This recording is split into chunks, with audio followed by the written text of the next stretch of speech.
Hai, Shalom. Kami dari kelompok 1 dengan beranggotakan 6 orang, yaitu Sylvia Kampur, Resti Riu, Mardioni Parenta, Desya Damasing, Santika Ungo, dan Aris Kalengkong.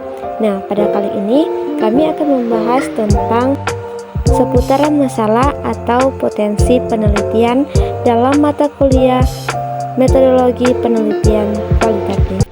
Terima kasih atas kesempatan yang diberikan kepada kelompok kami, dan pada kesempatan ini kelompok kami akan menjelaskan mengenai seputar penelitian atau potensi dari penelitian. Yang pertama itu ada konteks penelitian. Jadi penelitian ilmiah itu memiliki karakteristik dan ciri-ciri yang membedakan dari kegiatan lain. Nah, berikut adalah beberapa karakteristik utama dari penelitian ilmiah. Nah, yang pertama itu ada bersifat ilmiah. Jadi penelitian itu harus didasarkan pada prinsip-prinsip ilmiah yang dapat dipertanggungjawabkan dan bukti yang dapat diuji. Nah, yang kedua itu ada pendekatan analitis. Penelitian ini harus menggunakan pendekatan analitis yang teliti. Memungkinkan peneliti untuk menguji dan menjelaskan hubungan sebab akibat antara variabel yang akan ia teliti. Yang ketiga ada logis dan sistematis, di mana proses penelitian ini harus dilakukan secara logis dan sistematis tanpa manipulasi data serta mengikuti prosedur yang telah ditetapkan. Yang keempat, data akurat, di mana penggunaan data ini harus akurat, sangat penting, di mana data harus diperoleh melalui pengamatan yang valid dan dapat diukur.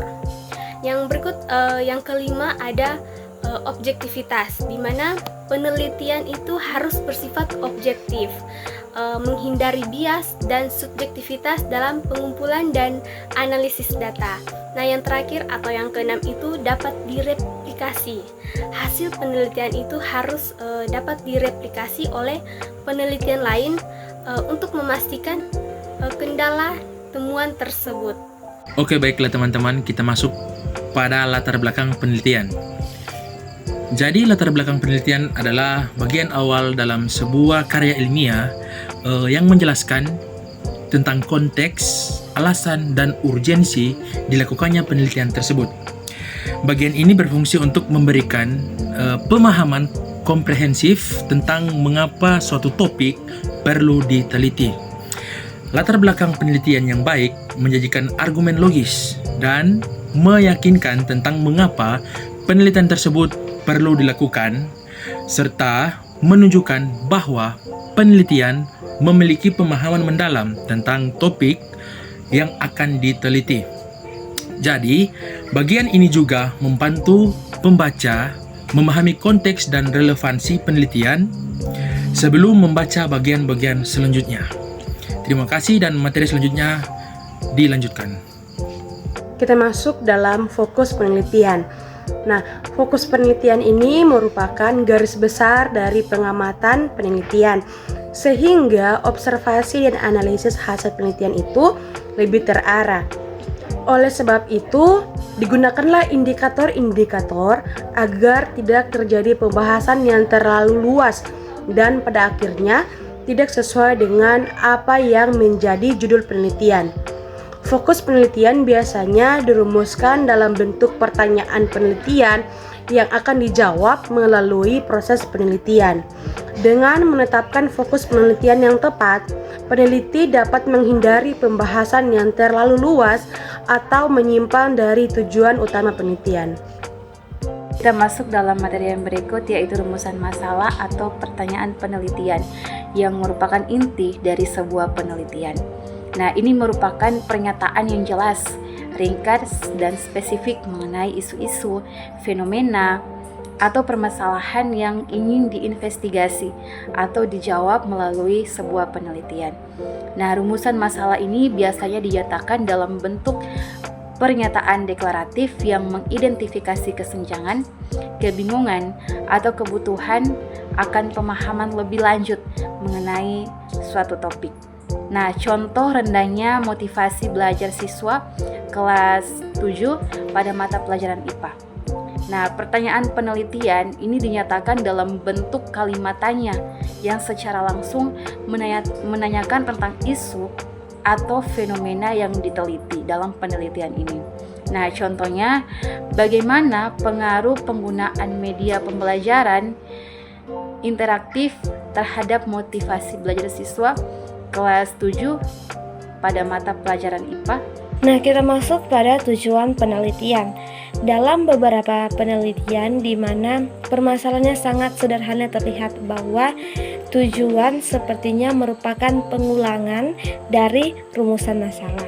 Hanya saja rumusan masalah dinyatakan dengan pertanyaan, sedangkan tujuan dituangkan dalam bentuk pernyataan yang biasanya diawali dengan kata ingin mengetahui. Tetapi bila permasalahannya relatif kompleks, permasalahan ini menjadi lebih jelas terjawab bila disusun sebuah tujuan penelitian yang lebih tegas, yang lebih memberi arah bagi pelaksanaan penelitian. Contohnya, rumusan masalah, bagaimana penerapan model kontekstual pada pemecahan. Bisa diperjelas tujuannya menjadi ingin mengetahui langkah-langkah penerapan model kontekstual pada pemecahan atau ingin mengetahui efek penerapan model kontekstual pada pemecahan terhadap hasil belajar. Nah, tujuan penelitian terkait rumusan masalah, jawabannya ada di kesimpulan dan harus spesifik, terbatas, terukur, serta dapat diperiksa. Tujuan utama penelitian adalah merumuskan dan menjawab pertanyaan penelitian.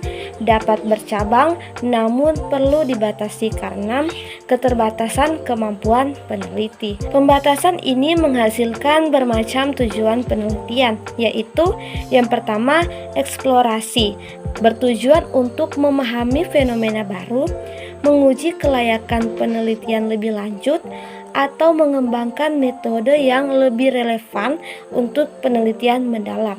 Yang kedua, deskripsi, berfokus pada penggambaran rinci suatu fenomena atau membedakan dari fenomena lain. Yang ketiga, prediksi, berupaya mengidentifikasi hubungan antara variabel untuk memperkirakan hasil tertentu berdasarkan data yang ada. Yang keempat, penjelasan, menjelaskan fenomena secara sistematis untuk memahami makna di balik fakta atau perilaku tertentu. Shalom, baiklah pada saat ini saya akan menjelaskan tentang pengertian judul penelitian kualitatif. Nah, judul penelitian kualitatif ini adalah suatu tema dari sebuah penelitian yang bertujuan untuk memahami suatu fenomena secara mendalam. Nah, judul ini biasa menggambarkan, yaitu yang pertama, apa saja yang ingin diteliti, yang kedua, siapa saja yang terlibat, dan yang ketiga, di mana penelitian dilakukan. Nah, judul ini sering menunjukkan fokus pada yang pertama adalah pengalaman, dan yang kedua adalah persepsi atau pandangan orang-orang terkait masalah tersebut. Nah, dalam judul penelitian kualitatif ini memiliki kurang lebih 4 ciri, yaitu yang pertama harus jelas dan fokus. Nah, judul harus mudah dipahami dan dimengerti secara langsung dan harus menunjukkan topik yang dibahas. Harus jelas dan fokus. Yang kedua, menggambarkan fenomena seperti pengalaman atau pandangan terhadap situasi tertentu. Yang ketiga, harus menyebutkan subjek atau konteks, yaitu mencantumkan siapa atau apa yang menjadi fokus dalam penelitian. Dan yang terakhir, yaitu yang keempat, judul harus lebih spesifik agar pembaca tahu apa yang sedang dipelajari. Sekian dan terima kasih. Shalom.